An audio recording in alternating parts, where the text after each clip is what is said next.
What if sikat ka pero kinulam ka? Ito ang storya ni Mother Mary, isang sikat na singer at dancer. Isipin niyo na lang na parang kasing level niya si Taylor Swift. Pero isang araw, bigla na lang itong tumalon sa stage. Hindi alam ng lahat kung nagtangka ba itong magpakamatay o sadyang aksidente ang nangyari. Sa awa ng Diyos, nabuhay naman siya. Pero after that fall, ilang taon siyang nawala sa limelight. Pakiramdam ni Mother Mary, may multong sumapi sa kanya. After some time, she decides to return to performing, and to prepare for this comeback, malaking part talaga ang costume. Kasi they don't just complete the performance, they help rebuild the image she lost after the fall. Pero after niyang isuot ang costume, parang may mali. She doesn't feel like herself in it. Parang suot niya lang ulit yung dating version niya na pilit na niyang tinatalikuran dahil hindi na siya yon. Hinubad niya ito at umalis. Hinanap siya ng agency niya pati ng crew pero hindi siya makita.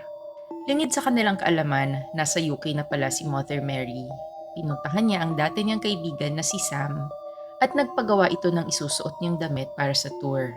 Pero hindi niya inaasahang tatanggihan siya nito kahit nagmakaawa siya. Dito na natin nalaman na nagkalamat pala ang pagkakaibigan nila dati. Ano kaya ang mabigat na kasalanan ni Mother Mary kay Sam? At ano kaya ang sumasapi kay Mother Mary? Multo ba talaga ito?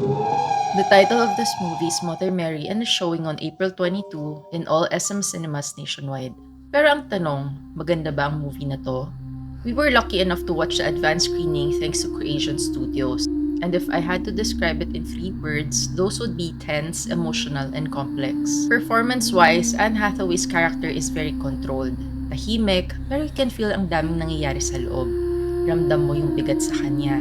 Si Michaela Cole naman is more grounded and direct, so mas madaling basahin. That contrast works really well and ramdam mo yung quiet tension sa kanila the whole time. Story-wise, medyo abstract siya and will sometimes make you think.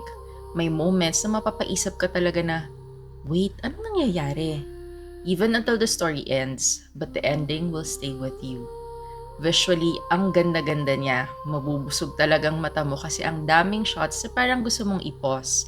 Very aesthetic and intentional. Overall, it's what you can expect from an A24 film, very artsy and complex. This is worth checking out. Mother Mary is showing on April 22 exclusively in SM Cinemas.